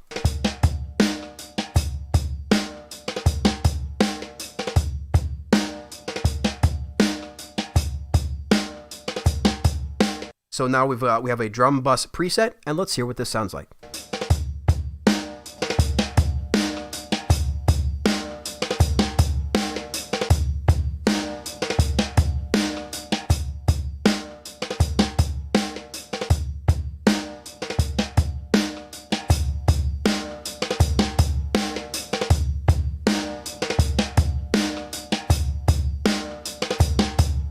Hopefully that's not too loud, guys. Let me know if that's too loud or not.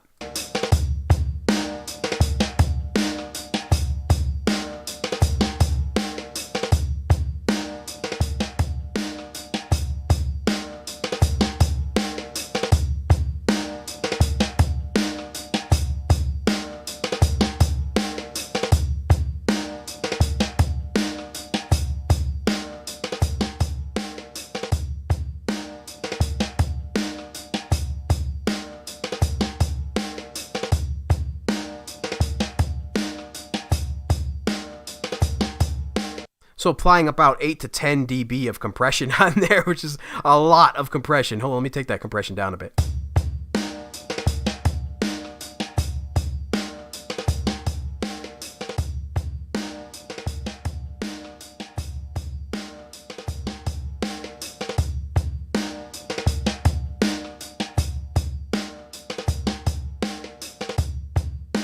Yeah, it sounds pretty good, guys. Let me do on and off one more time.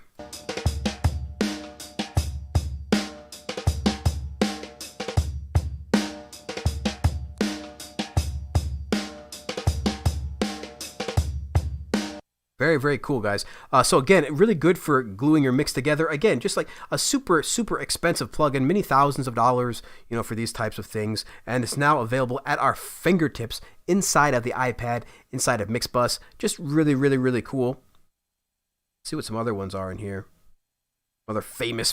Oh, got the 1176. Super, super famous, guys. So let's check out this. So the URE Universal Audio 1176. Before we get into that, let's just check the chat, see what people are saying here. See what's going on. I'm checking the YouTube chat. Yeah. Let's see what we got here. Hi, Sean says, my wallet might not be happy with me. It's true, guys, especially with the recent Black Friday sale. Really, really crazy stuff. Jade Star says, I've been playing with the AUM mixer all last night. Yeah, that was just released by 4 Pockets, the AUM mixer. Very, very cool. Let's see. Jamie says, oh, okay. Cool. Jamie's in the house, ladies and gentlemen. Jamie Mallender, what's going on? Nice to see you here, bro. Glad you could make it. Tristan says, those are hot rods playing the drums too. It's so it's punch for more. So it's punch for sure. Yep. Very punchy. Very punchy for sure. Yep. Ed says, I badly want to get the Geoswarm, the Geoswarm bundle while it's on sale. Yeah, dude, that Geoswarm is like, what, $80 for the full version of that? $80. I mean, it's a chunk of change, guys. I couldn't do it. I'm not going to do it for a while. I just, you know, playing on the screen is kind of cool and everything, but I prefer to play on the keyboard. Like, and I'm not even a good keyboard player, but I do prefer to just use keys, you know, because once I have a scale on a song, like I can follow a scale and create melodies in a scale. Like if like we're on just F sharp, okay. You know, you can you can make a melody once you know what key you're in and you know just a little bit of music theory. And I don't even play piano that well at all, guys. I can type really fast on the keyboard though on the computer, so I utilize that a little bit.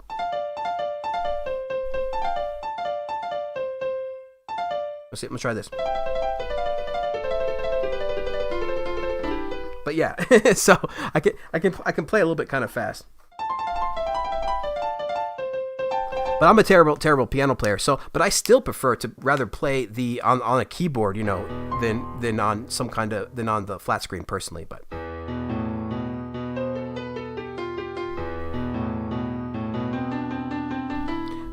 you know, you can do really cool things like with chords. We have a lot of songwriting shortcut apps that a lot of videos about songwriting shortcut apps that allow you to do really cool things like play chords on the screen and play notes on the screen. What I really like doing is putting AUV3 MIDI apps, MIDI Effects apps on like a keyboard, and then coming up with melodies that way. So for example, like you can do MIDI Effects, and then you can add some cool stuff like Cality or Atuni, maybe even Atuni. Let's try that.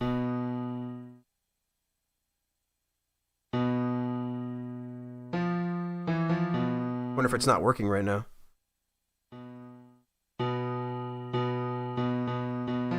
My Atuni might not be working. Let me try Cality. Make sure I'm on the right track. I'm on Acoustic Piano track, MIDI Effects.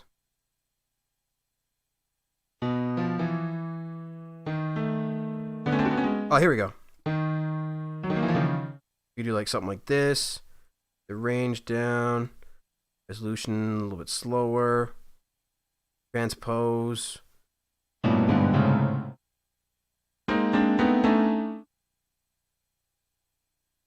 How do I do this? Let me see.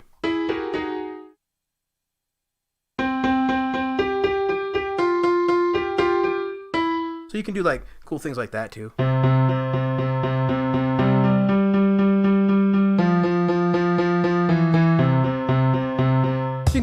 So you can create kind of cool things like that, where I'm just holding down a single note here, as you can see.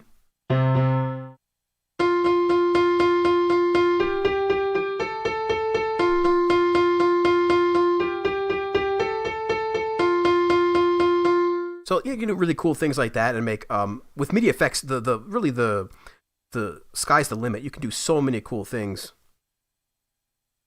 You can change the probability and all sorts of different cool things like that. The swing, it's so cool.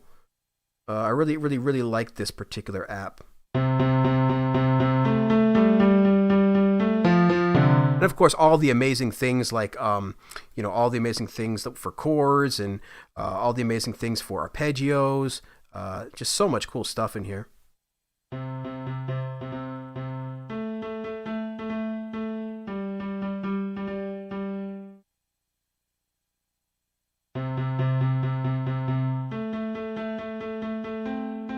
So pretty cool stuff. So yeah, I really like playing with MIDI effects a lot. There's a lot of good stuff that you can do with things in here. But personally, I do like to mostly use the keyboard for the most part. Okay, let's see what else. We're on the 1176. So let's talk about the 1176 real quick. Yeah. We got 23 people watching the live stream. Thank you guys so much. We really, really appreciate it. Can't thank you guys enough for joining us on this 2-hour live stream on our brand new day of Friday. Brand new day of streaming, which is Fridays. We'll be here every Friday from here on out at 10 a.m. Pacific, 1 p.m. Eastern Standard Time. We're going to be doing a bunch of different things, from cooking up, making songs live, to doing cool stuff like this, just talking about plugins, just a bunch of different stuff, hanging out. It should be a good time. So let's just talk about this 1176 real quick. So the Universal Audio 1176 is considered a classic FET style compressor, providing punch and color for decades. Typical uses for the 1176 are drum compressing or limiting because of its quick attack and release time. For MixBus compression, the 1176 can also be a great choice. The problem is that you'll need 2 of them because of their mono design. Now, of course, the one I believe inside of our MixBus, will be not mono. Let's try it out. MixBus. Let's go to our 1176. The Black 76. I think this is the right 1176. This might be a different 1176 because I know there's a couple different versions of the 76. There's actually a bunch of different ones. I think this might be the closest one.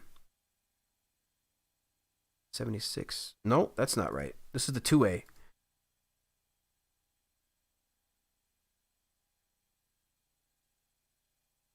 Yeah, this might be the same one, but I might have to double check.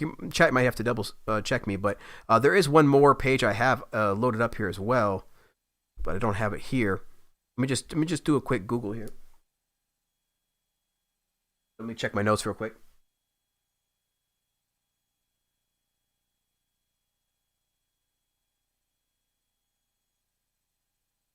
Try that. Open a new tab.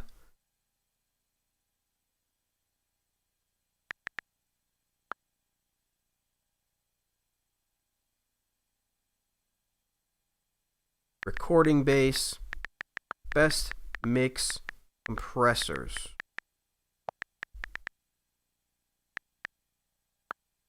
Oh, recording bass, not best.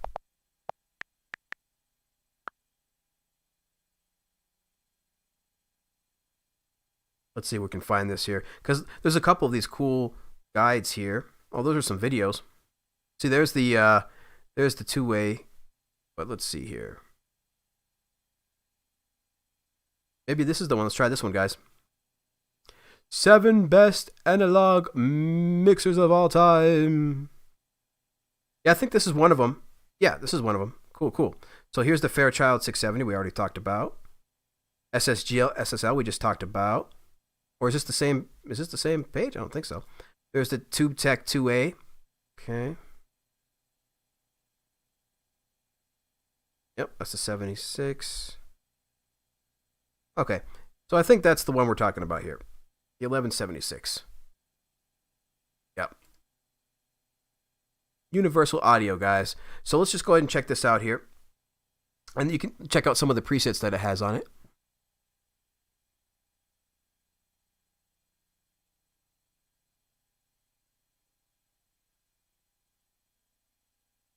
Oh, I thought I changed it. Let's go to 1176. Check out the presets here. We can see that we have black bass, drum bus, and extreme. So this looks like more for bass and for drums right now. Let's see if we can put it on a bass, shall we? Put on a bass sound. Let's go like this. Find our bass sounds here inside of the Microsonic, inside of Cubasis. Double bass.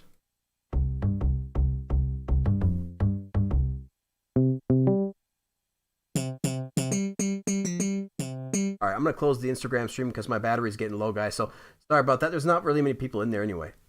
All right, end that.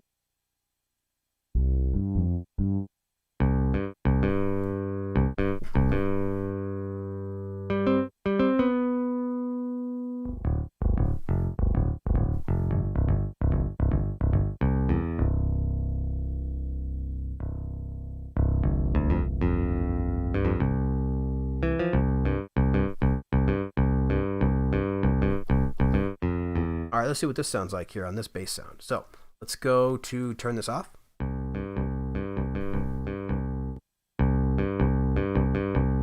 That's a pretty big difference, guys. Check this out. Here's with it off.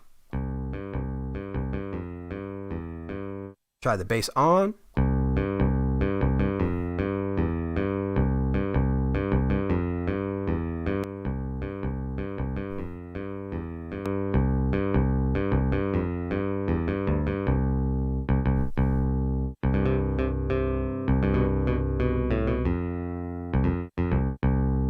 Yeah, boy, that sounds amazing, guys. You hear that? The sustain on that is really great with this compressor. It holds on to those notes really nice. Yeah.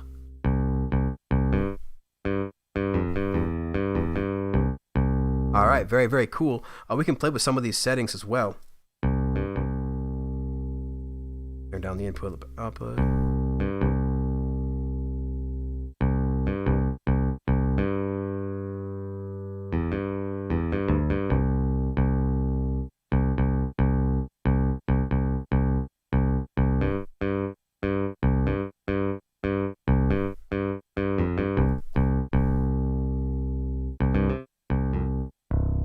Wow, it sounds really good, guys. The Black 76. So very, very cool. Let's check out some of these presets. We got Extreme. That's probably too loud. We got the Black Bass.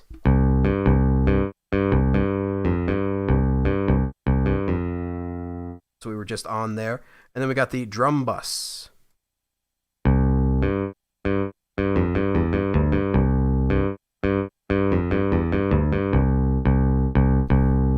Pretty great. Also works really well on vocals as well. So some of these legendary guys, some of these just legendary multi-$1,000 effects are now here. Now, are they the same as the hardware? Well, of course not, guys. You're not going to repeat multiple $1,000 hardware, for a $5 app. But you guys, we can get super close. I mean, have I been on the wrong screen the whole time? Oh my goodness gracious, guys. Hopefully I haven't been on the wrong screen the whole time. That would be bad. For goodness sakes. Let's go back here. But yeah, let's check the chat and see what this says. But yeah, guys, so I just wanted to bring to the people's attention like the history behind some of these things that are just so many decades long and in the making. Really, because I think people take advantage of some of these effects because they're just at our fingertips now. So I encourage everybody to really check out some of the history behind some of these effects and just see the amazingness. For example, let me just read some of this 1176. Oh, I think I read that a little bit more already, but basically it's if your mix, let me see here. Yep. It's just fantastic. So we only got through a couple of them. We only got about like 15-20 minutes left. So let me just check the chat real quick and see how everybody is doing on here.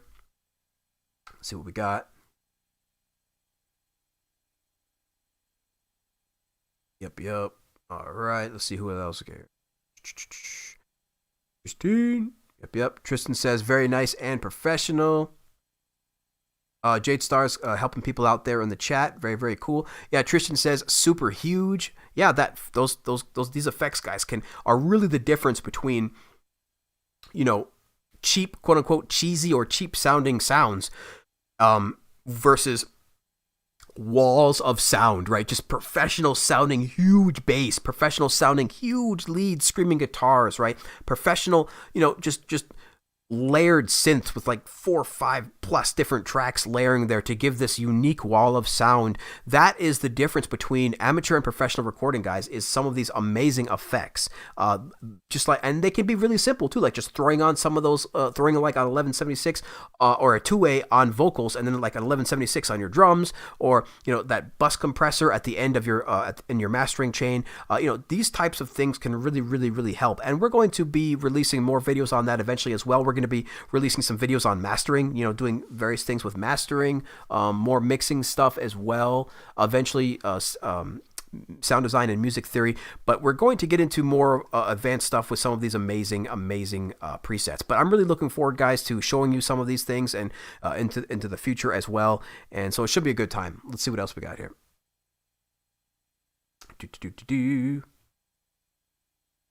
Yeah, Tristan says, yeah, we're so spoiled bad with this stuff. It's amazing, and I love that so many eras of sound. Yeah, there is just so many, so many decades, so many different eras of sound in these plugins, guys, that it's just mind-blowing. So I definitely encourage everybody to please do their research a little bit when you get a chance, and just check out some of these, some of the history of some of these just legendary effects on here in particular. Just go MixBus here.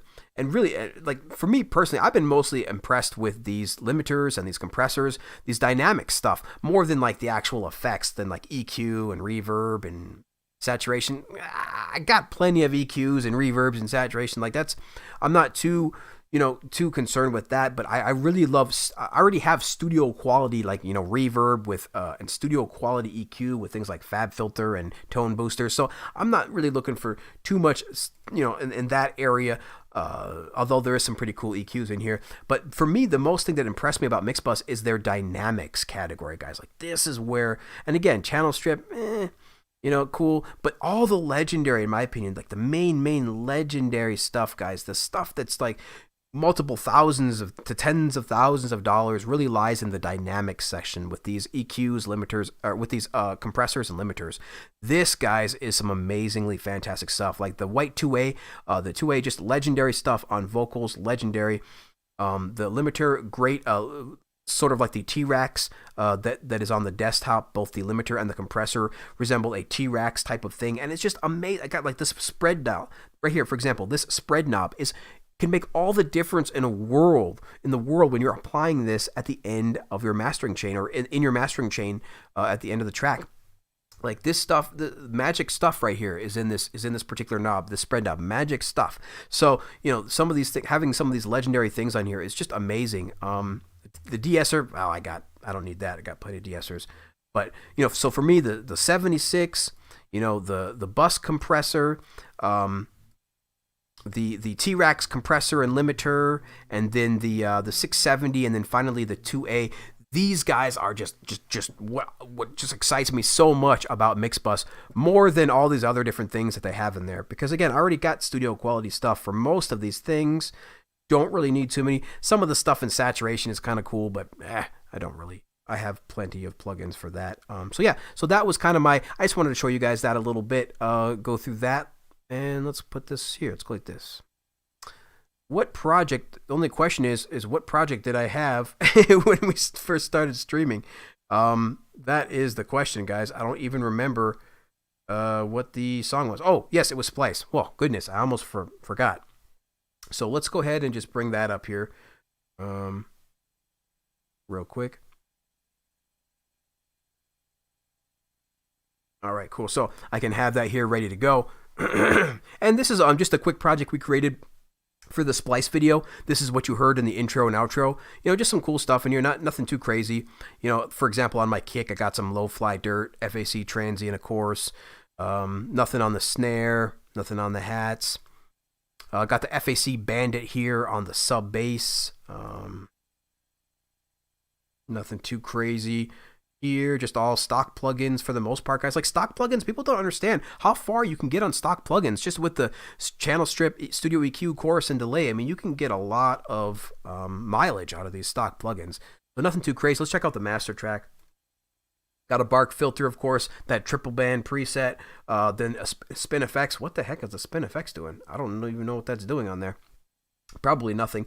And then the brick wall limiter, of course. So Very, very cool. So nothing too crazy on here. But yeah, I really wanted to show you guys a little bit of the history there of those plugins. Just kind of get you guys hyped maybe a little bit for the possibilities of what you can do. Maybe hopefully give you some inspiration to go do some more research and check out some of this stuff.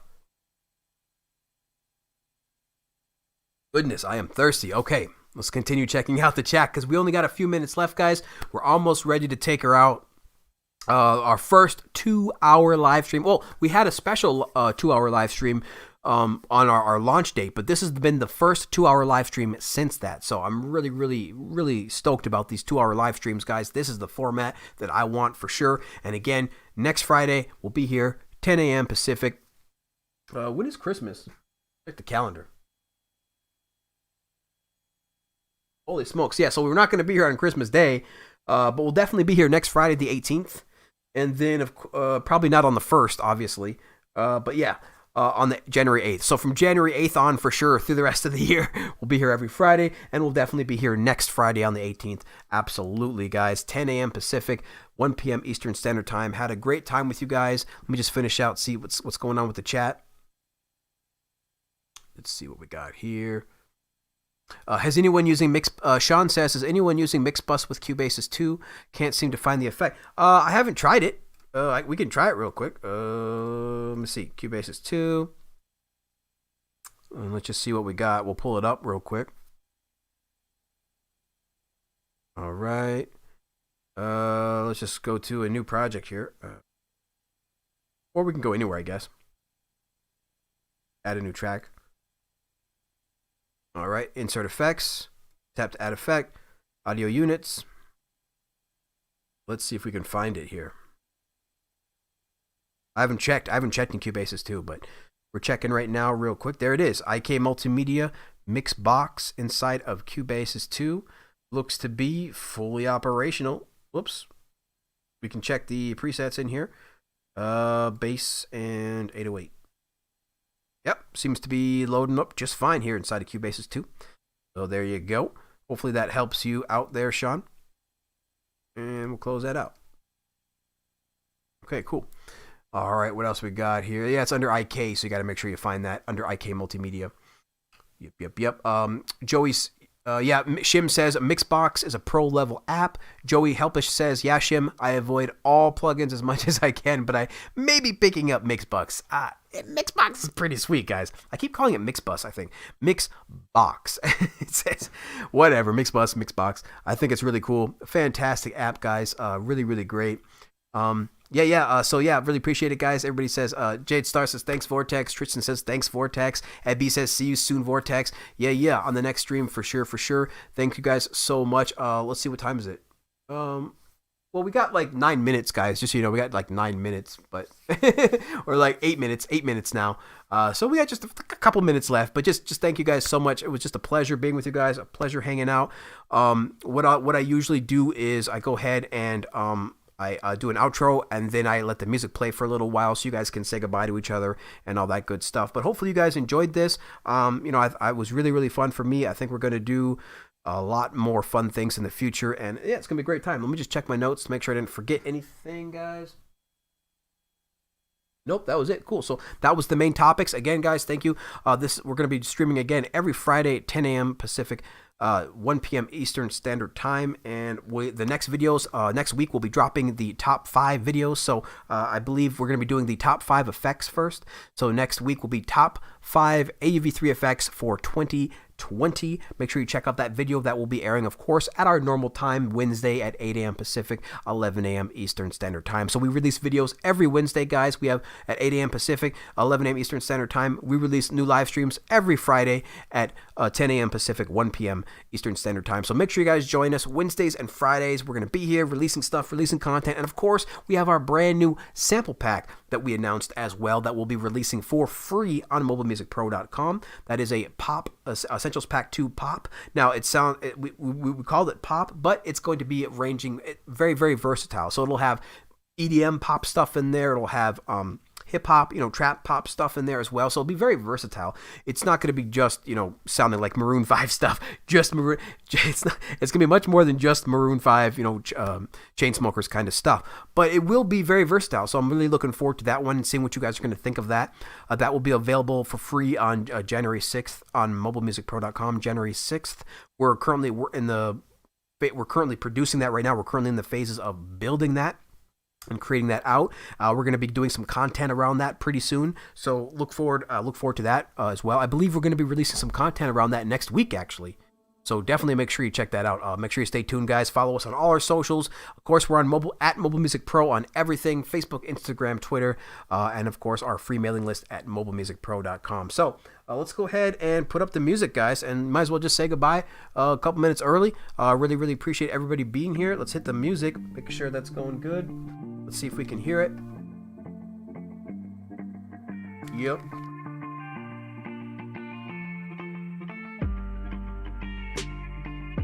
All right, guys, that was a fantastic time. Thank you guys again so much for joining us. Thank you for YouTube. Thank you guys for IG. Thank you to all of our patrons who understand the long-term vision that we're going to be here for many, many years to come with a bunch of more tools. It's going to be a great, guys, a great journey. Thank you guys for all those who have joined us for almost a year now. We've been over a year. So thank you for all of our early people that have been following us for a long time, guys. We just had a 1-year anniversary, so we're going to keep going. Lots more to do, lots more to come. So thank you guys again so much for joining us, and please, until next time, everybody, keep talking music, and we'll see you guys later.